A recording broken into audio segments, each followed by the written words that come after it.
할렐루야, 아멘. 거룩한 사부 예배, 주일 예배에 오신 여러분들을 환영하며 축복합니다. 오늘은 마로르 지저스도 시리즈의 소망이라고 하는 제목으로 함께 나누고자 합니다. 한 가지 허락을 받아 짧은 이야기를 먼저 나누고자 해요. 저와 함께 옆자리에서 사역을 하시는 김찬호 목사님에 대한 이야기입니다. 김찬호 목사님이 작년 정말 새 집으로 이사를 하게 되었습니다. 그래서 그 당시에 사무실 사람들과 함께 있는데 전화가 오는 거예요. 알고 보니 둘째 아들한테 전화가 왔습니다. 그랬더니 이제 첫 마디가 큰 목소리에 들려요. 아빠, 집에 들어갈 수가 없어 라고는 전화가 왔습니다. 그래서 좀 당황스러운 전화에 목사님은 차분히 설명을 하시더라고요. 그 도어락은 이렇게 열면 되고 비밀번호는 옛날 집이랑 똑같으니까 이렇게 하면 돼 라고 하고서는 전화를 끊었죠. 또 전화 옵니다. 아빠, 안 열려 라고 하길래 또 해봐 했더니 막 비밀번호를 누르는 소리가 들리는데, 이게 아시잖아요. 한 5번, 6번, 한 번에 틀리면 이제 약간 보안 때문에 먹통이 되잖아요. 그래서 먹통이 된 순간 목사님께서 답답하게, 야, 너는 옛날 그 집 비밀번호랑 똑같은데도 계속 틀리냐?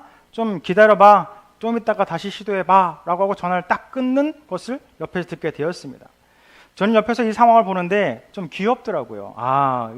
초등학생 이 아이가 얼마나 새 집으로 이사 가는 것이 기쁘고 좋았으면 빨리 집에 들어가려고 막 계속 틀렸나 싶은 생각이 들어서 너무 귀여웠습니다. 근데 제 생각에 문득 이런 생각이 드는 거예요. 혹시 목사님, 근데 집을 잘 찾아간 건 맞죠? 라고 이 생각이 들어서 말을 하였습니다. 그랬더니 바로 김찬호 목사님 전화를 해서, 야, 너 몇 동 몇 호에 있는 거 맞아? 물으니까 그 둘째 아들이 대답을 하죠. 잘못 왔다. 그러면서 바로 전화를 끊고 눌렀더니 들어간 것이에요. 사무실 사람들이 너무 웃겨갖고, 야, 그 집에 사람이 있었으면 얼마나 무서웠을까.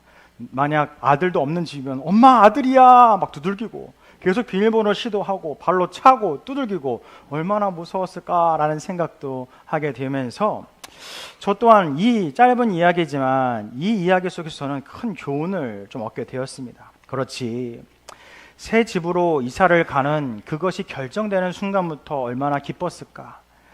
그런 상황과 환경이 바뀌어서 더구나 새 집으로 간다고 하니까 얼마나 큰 소망을 품고 살았을까. 그런데 그 소망을 이루기 위해서 중요한 것은 상황이 바뀌는 것도 중요하고 거기에 들어갈 수 있는 비밀번호를 아는 것도 중요한데, 가장 중요한 건 나의 부모님이 계시고 내가 자녀로서 들어갈 올바른 집에 들어가야만 그 복된 소망의 집을 누릴 수 있구나라는 것을 깨닫게 되었다는 것입니다. 그렇다면 헬세대 청년 여러분들은 어떠한 소망을 품고 있습니까? 단순히 내 상황만 바뀌면 됩니까? 그렇지는 않을 겁니다. 우리가 품어야 될 소망은 막연한 상황만이 바뀌는 것을 바라서는 안 됩니다. 내가 누구이며 내가 어느 곳을 향해 가야 하고 나를 어디로 가야 되고 어디를 두들겨야 되는지를 우리는 깨달아야 된다는 것이죠. 결국 세상의 소망은 상황과 환경을 바뀌는 것에 주목하지만 하나님께서 우리에게 주시는 소망은 하나님의 자녀로서 올바른 소망의 집으로 우리를 인도하고 계심을 기억하시기 바랍니다. 그렇게 사랑하는 헬세대 청년 여러분들, 오늘 말씀을 통해서 나에게 말씀하시는 아버지 하나님의 말씀을 들으시길 바라고, 나를 알아감과 동시에 소망의 명확한 목적을 깨닫게 됨을 통해 진정한 기쁨과 소망을 품으며 세상을 살아가는 저와 여러분 되시길 소망드립니다. 아멘. 오늘 방금 우리가 읽은 예레미야서 17장은 눈물의 선지자라고 하는 예레미야의 별칭과 같이 특별한 시대적 배경을 갖고 있습니다. 하나님은 예레미야를 부르시고 처음 20년 동안은 침묵하도록 하였습니다. 그 기간 동안에 많은 거짓된 선지자들이 일어나서 오히려 하나님의 말씀이 아닌 다른 이야기를 전하는 그때가 있었다는 것이죠. 그런데 시간이 지나자 하나님께서 예레미야를 통해서 이제 말씀을 전하라라고 명령을 하였는데, 그 내용은 이렇습니다. 북쪽의 바벨론을 통해 너희들의 성전을 허물어질 것이고 이스라엘은 심판을 받아서 포로된 자로 살아가게 될 것을 세상 이스라엘 민족들에게 알리라는 말씀을 하게 된 것이죠. 얼마나 예레미야가 혼란스럽고 그것이 답답했겠습니까? 왜냐하면 앞서 말씀드렸듯 불의한 선지자들과 자신의 이득을 위해서 거짓된 예언을 하던 사람들은 하나님의 이름을 팔아서 우리들의 상황이 바뀔 그날에 대해서, 희망에 대해서, 세상적인 승리에 대해서 이야기를 하고 있는데, 하나님의 말씀을 듣고 말씀을 전하는 예레미야는 우리는 망하게 될 거야, 우리는 포로가 될 거야라는 이런 이야기를 전해낸다는 상황 가운데에 정말 불편함을 넘어서 고통스러웠을 것입니다. 그런데 이것이 세상과 하나님의 차이임을 기억하시기 바랍니다. 세상의 유혹자들은 바뀔 수 있어 보이는 환경과 상황을 기다리라라고 이야기합니다. 왜냐하면 그 어떠한 책임도 필요 없고 충분한 변명거리가 많기 때문입니다. 그러나 하나님은 저와 여러분들에게 삶 속에서 변화되고 나의 인생 가운데 변화시켜 주실 하나님의 섭리에 대해서 주목하라고 이야기합니다. 왜냐하면 하나님의 관심은 세상의 환경에 있지 아니하고 당신의 자녀인 저와 여러분들의 인생이 변화되는 것에 있기 때문입니다. 그렇기 때문에 헬세대 청년 여러분들, 저와 여러분들이 품어야 될 것은 세상의 환경이 아님을 기억하시기 바랍니다. 오직 우리가 품어야 될 것은 여호와 하나님만을 우리의 소망으로 품으시길 바랍니다. 그리고 내가 변화됨을 통해 세상이 변화되는 소망의 첫 출발을 누리시길 바랍니다. 그렇다면 다시 한 번 더 여러분들에게 묻고자 합니다. 여러분들은 소망을 품을 때에 어떠한 것에 소망을 품고자 하시니까? 단순히 상황이 바뀌기 원하는 그런 막연한 소망입니까?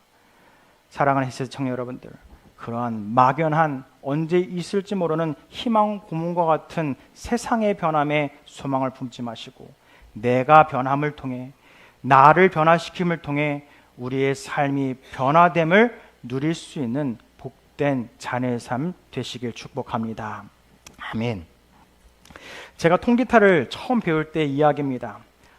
근데 문제가 처음부터 생겼어요. 제 손가락이 다 완벽한데 완벽하진 않죠. 하나가 문제라기보다는 새끼손가락이 좀 짧습니다. 상대적으로 좀 짧아요. 우리 형제님들 궁금하면 저랑 악수 한번 해보시면 알 겁니다. 근데 또 하필 이 왼쪽 손을 저의 친 누님께서 이렇게 뭔가를 던지심을 통하여 제가 여기 또 부러지게 되는 경험을 하게 됐어요. 어릴 때. 그러니까 이게 또 약간 좀 불편합니다. 움직이는 게. 그러다 보니까 처음 기본 코드를 잡는 데서부터 좀 어려움이 생기게 된 거예요. 그래서 지금은 변리사가 된 그 형에게 제가 이야기를 했어요. 형, 저는 피아노 배울 때도 이 새끼손가락 때문에 참 미스가 많이 나는데 기타 참 어려울 것 같아요 라고 이렇게 이야기를 했습니다.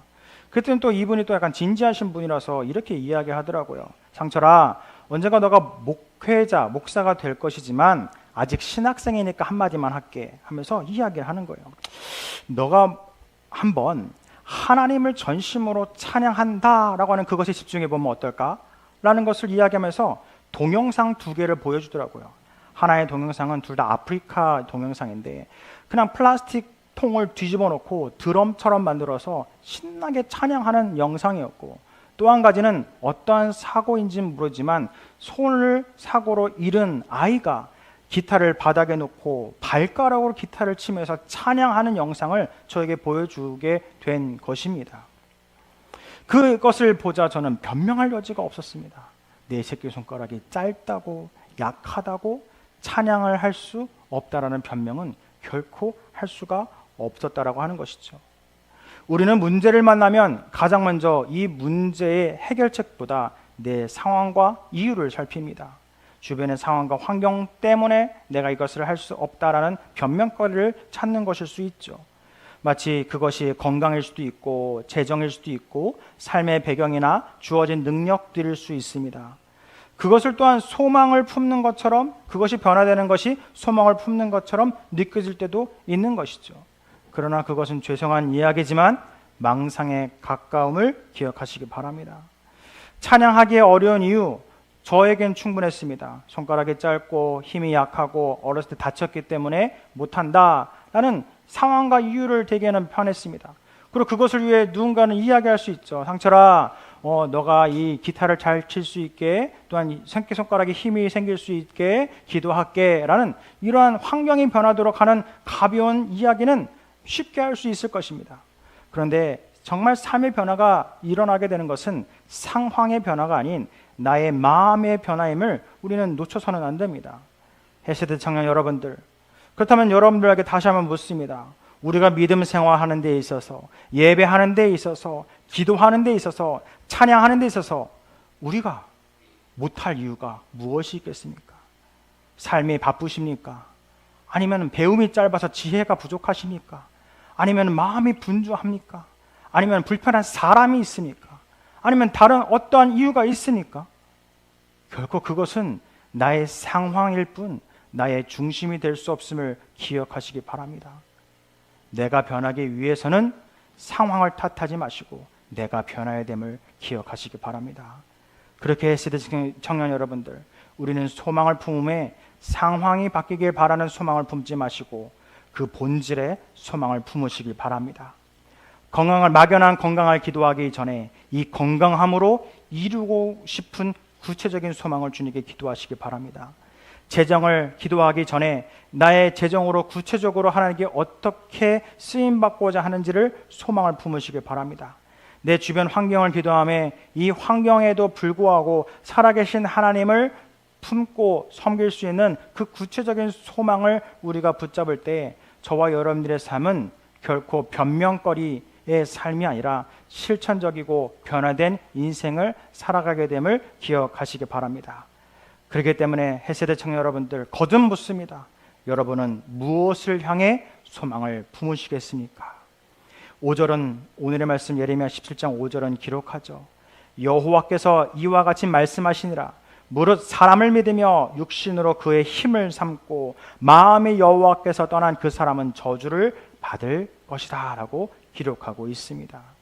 사람과 육신의 것과 하나님을 떠난 마음을 품는 자의 열매는 저주뿐이다라고 성경은 기록하고 있습니다. 믿음의 사람에게 주어지는 가장 큰 저주는 기도하지 않고도 예배하지 않고도 평안하고 축복스러운 삶을 살아가는 것은 믿음의 사람에게는 저주입니다. 왜냐하면 하나님 없이도 괜찮다라고 하는 거짓된 경험을 경험하기 때문이지요. 술을 먹고 음주운전하다 걸린 사람들의 변명은 똑같습니다. 이번이 처음인데 걸렸습니다 라고 이야기하죠. 도둑질하다 걸린 사람도 똑같이 이야기합니다. 이번 처음 도둑질했는데 걸렸네요. 그러나 이것을 캐치하는 경찰관들의 경험은 다릅니다. 음주운전하는 사람은 매번 하다가 걸리는 것이고 도둑질하는 사람은 매번 하다가 걸린다는 것입니다. 왜 그들이 그렇게 할 수 있을까요? 운전을 해도 한 번에도 안 걸렸던 경험이 있으면 그것에 소망을 품기 때문입니다. 도둑질을 하다가도 걸린 적도 있지만 안 걸린 그 한 번에 거짓된 소망을 품기 때문에 그러한 죄성이 가득한 것도 용감하게 죄를 지을 수 있다라는 것입니다. 그렇다면 세대 청년 여러분들, 우리의 소망은 그러한 요행에 따라서 세상에 따라서 우리의 인생을 맡기시겠습니까? 부디 변하지 아니하는 여호와 하나님께 소망을 품으시길 소망드립니다. 그러면서 오늘의 말씀 가운데에 한 번 더 찾아볼 말씀은 예레미야서 17장 7절에 있는 말씀인데 우리 눈을 들어서 예레미야서 17장 7절에 있는 말씀 다 함께 읽어보겠습니다. 함께 읽겠습니다. 그러나 무릇 여호와를 의지하며 여호와를 의뢰하는 그 사람은 복을 받을 것이라. 아멘. 여기서 우리가 주목해 볼 단어는 바로 여호와를 의지하며 여호와를 의뢰하다라고 하는 이 단어에 좀 주목해 보시기 바랍니다. 하나님은 복 받는다라고 이야기하면서 어떤 사람이 복을 받냐면 하나님을 의지하고 의뢰하는 사람이 복을 받는다라고 기록합니다. 영어로 찾아보니 hope the Lord라고 번역을 하죠. 주님께 소망을 품는 자는 복을 받을 것이다 라고 성경은 기록하고 있는 것이죠. 여기서 말하는 hope이라고 하는 소망을 성경은 이제 소망이라고 번역을 하는데 원어로서 소망을 표현하는 큰 단어는 야할과 카바라고 하는 단어가 있습니다.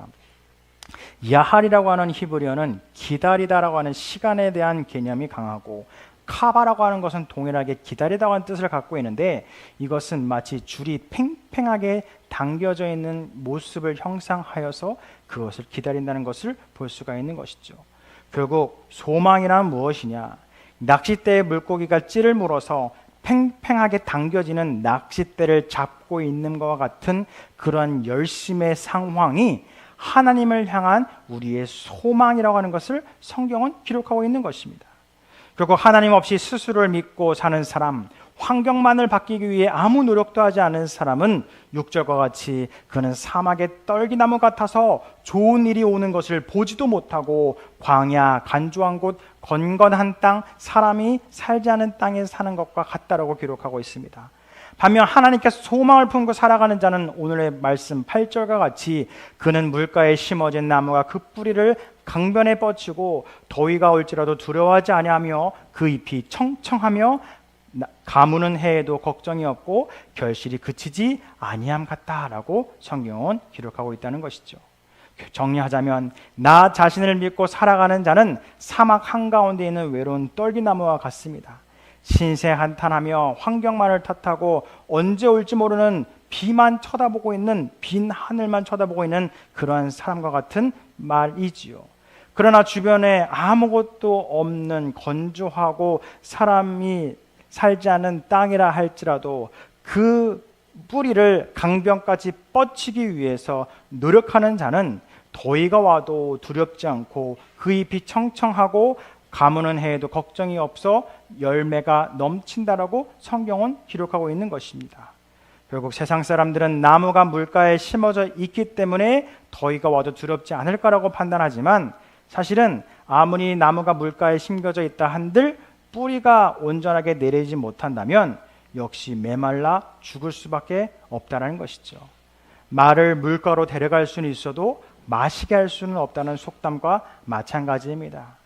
해세대 청년 여러분들, 아직까지도 그럼에도 불구하고 우리의 삶과 환경을 핑계 삼아 여러분들의 인생을 세상 가운데에 소망을 두길 바라십니까? 여러분들의 신세 한탄은 여러분들의 아주 작은 인생 하나도 변할 수 없습니다. 가물은 땅에 꽂혀 있는 나무가 그저 빈 하늘만 본다고 물을 얻을 수 없음과 같이요. 그렇기에 세상에 그러한 막연한 소망을 품지 마시고 나의 뿌리를 하나님이라고 하는 그 생명의 샘까지 끊임없이 내려감을 통해서 때로는 그것이 딱딱한 흙과 돌멩이와 같은 것이 막을지라도 그것을 뚫고 생명의 물을 찾고 생명의 물을 찾기에 소망을 품는 것이 믿음의 사람이 해야 될 실천임을 주목하시기 바랍니다. 그리하여 하나님께서 저와 여러분들을 이 자리에 불러주셨던 그 은혜에 감사하고 세상의 환경이 변해봤자 우리의 인생이 변하지 않고 그 반대는 상황이 좋지 않더라도 우리의 인생은 하나님만을 붙잡으면 잘 될 수 있다라는 이 사실을 붙잡아서 세상의 소망을 품지 아니한 하나님께 충만한 소망을 품는 저와 여러분 되시길 다시 한 번 더 축복드립니다. 아멘. 한 가지 이야기라고 좀 정리합니다. 제가 요즘도 조금 좀 특별한 삶을 살고 있지만 중학교 때도 좀 다른 의미로 특별한 삶을 살았습니다. 흔히 말하는 괴짜와 같은 인생을 좀 살았어요. 그래서 이제 좀 괴짜기 때문에 좀 아이디어가 있는 이런 경연대회 같은 데 저를 많이 선생님들이 내보내줬던 것 같습니다. 무슨 과학 경연대회였어요. 그때 주었던 주제는 이것입니다. 4층 높이에서 계란을 낙하시켜서 계란을 깨트리지 말라라고 하는 이것을 과학적으로 이것을 해결하라라는 미션을 받게 되었습니다. 이제 몇몇 선발된 인원들이었기 때문에 한 달 보름 동안 막 고민을 하더라고요.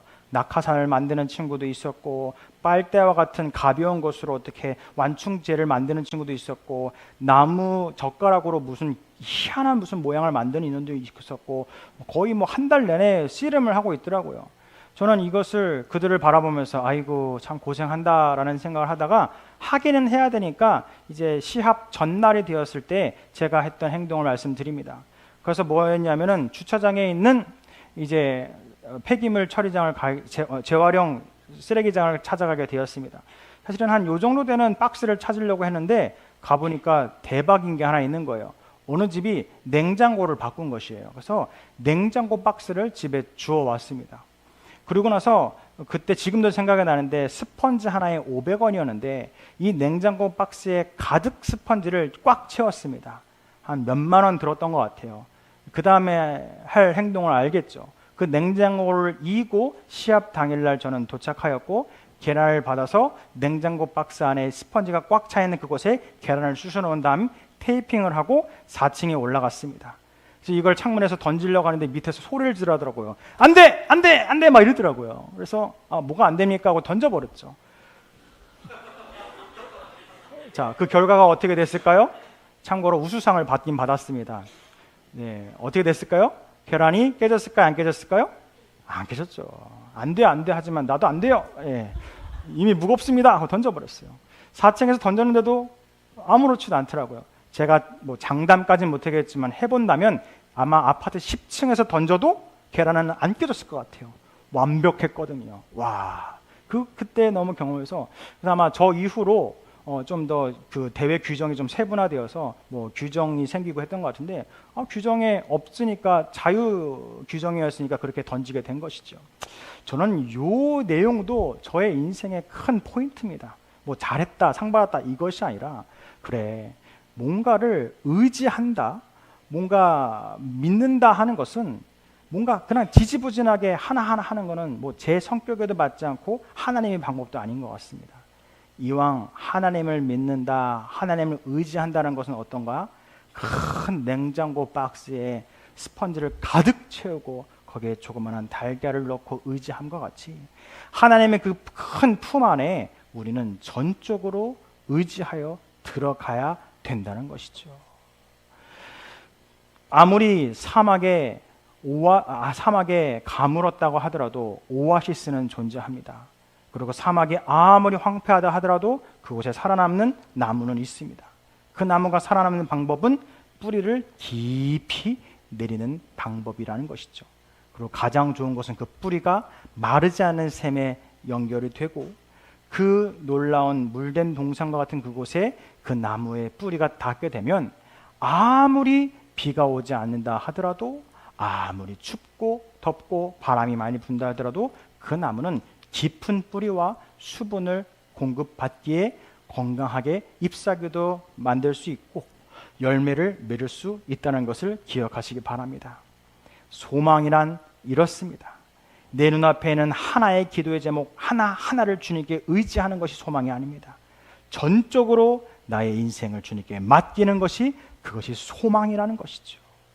마치 지난주의 말씀 가운데에 베드로에게 예수님께서 말씀하셨죠. 깊은 곳에 가서 그물을 던져라 라고 했을 때에 그 깊은 곳에서부터 많은 물고기를 가득 채웠던 베드로가 경험할 듯 그 베드로에게 깊은 곳에서 하나님의 사랑을 주신 것 같이 우리를 품어주실 분이 여호와 하나님이심을 기억하시기 바랍니다. 지난주의 결론은 이와 같죠. 그들이 배를 육지에 대고 모든 것을 버려두고 예수를 따랐다라고 되어 있습니다. 베드로는 경험하게 된 것이에요. 세상적으로는 나는 물고기를 잘 낚는 어부야 라는 것으로 오히려 예수님을 따라가지 않고 물고기 잘 낚는 어부로서 성공하려고 했으면 오히려 더 많은 배를 유치하고 더 깊은 곳에서 그물을 던지려고 노력했을 것입니다. 그러나 베드로는 알고 있는 것이에요.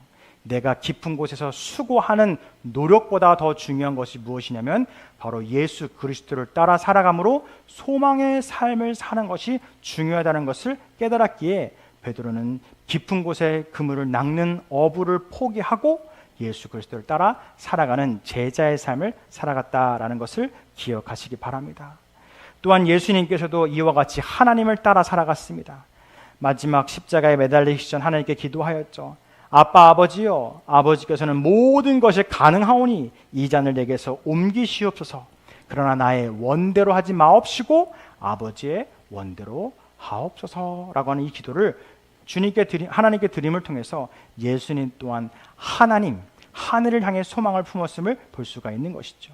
결국 예수님의 눈앞에 있는 삶의 문제는 십자가에서 처형을 당하게 될 위기였습니다.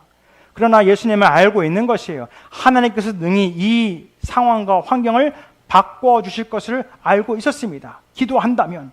그런데 예수님께서 진짜 소망을 품은 것은 내 눈앞에 보이는 이 십자가의 문제 해결되는 것뿐만 아니라 이 전체 나의 인생을 책임지신 하나님께서 예수 그리스도를 구원해 주실 것을 알기에 나의 뜻대로 마옵시고 하나님 아버지 뜻대로 해달라는 소망을 주님도 하나님께 올려드릴 수 있었다는 것입니다. 그렇다면 이제 말씀을 정리하고자 합니다. 해세대 청년 여러분들, 여러분들의 소망을 하나님 하늘에 품으시길 소망드립니다. 예수님이라면 어떻게 하셨을까? 여러분들의 삶 가운데에 여러 가지 문제가 있을 수 있지만 그 하나하나의 기도를 주님께 올려드리는 것도 중요하지만 여러분들의 인생 자체를 하나님께 맡기는 것이 더욱더 중요하다는 것을 기억하시기 바랍니다. 마치 물된 동산 한가운데에 나무가 심겨졌을 때에 그 넘치고 차고 넘치는 하나님의 생명수를 공급받을 수 있는 것 같이 큰 냉장고 박스에 많은 스펀지가 가득하여 어떠한 충격에도 어떠한 환경에도 깨지지 않고 편안함을 느꼈던 그러한 저의 경험과 같이 하나님의 품이 이와 같이 우리의 인생을 책임지고 있다는 것을 기억하시기 바랍니다. 그래 하나님께서 또한 저와 여러분들을 소망으로 삼아 주셨습니다. 세상을 변화시킬 수 있는 하나님이시지만 세상에 소망을 두지 아니하시고 세상의 환경을 변하기 전에 저와 여러분들의 삶을 변화시키고 그 변화되는 삶을 통해 세상 가운데의 소망으로 살아가기를 바라는 것이 바로 아버지 하나님의 마음임을 기억하시기 바랍니다. 그래야 여호와를 의지하고 소망을 품는 자는 복을 받을 것이다 라고 하는 오늘의 말씀을 붙잡음을 통해 세상의 많은 것들의 환경과 것들의 소망의 마음을 빼앗기지 마시고 소망의 본질이신 예수 그리스도를 따라 살아가는 하나님 아버지의 자녀된 삶을 살아감을 통해 하나님의 자녀의 소망을 회복하시길 바랍니다. 그래 사랑하는 헬세대 청년 여러분들, 이번 새로운 한 주의 여정 가운데서도 주님은 끊임없이 우리에게 물으실 것입니다. 너는 무엇을 믿겠느냐? 부디 베드로와 같이 저는 깊은 곳에서 물고기를 낚는 어부를 계속하겠습니다 라고 하지 않고 오히려 예수 그리스도를 따라 살아가는 그러한 진정한 소망의 본질을 따라 살아가는 저와 여러분 되시길 바랍니다. 또한 오늘 저녁에 있을 우리 집회를 위해서도 기대의 마음을 품어주시길 바랍니다. 오늘 저녁 집회의 주제 Who am I? 입니다. 그리고 하나님께서 우리를 어떤 삶으로 어떠한 자녀로 만드셨고 우리는 그에 따라 어떻게 살아가야 되는지에 대해서 오늘 저녁 집회의 말씀을 통해서 알아가게 될 것이라는 것이죠. 나를 알아야 하나님을 알 수 있고 하나님을 아는 것이 결국 나 자신을 알게 됨을 통해서 소망이 내 마음에 있지 아니하고 소망이 세상에 있지 아니하고 오직 여호와 하나님께만 있음을 붙잡음을 통해 소망의 삶, 하나님의 자녀의 삶을 살아가는 이번 새로운 한 주가 되시길 간절히 축원합니다. 아멘. 기도하겠습니다.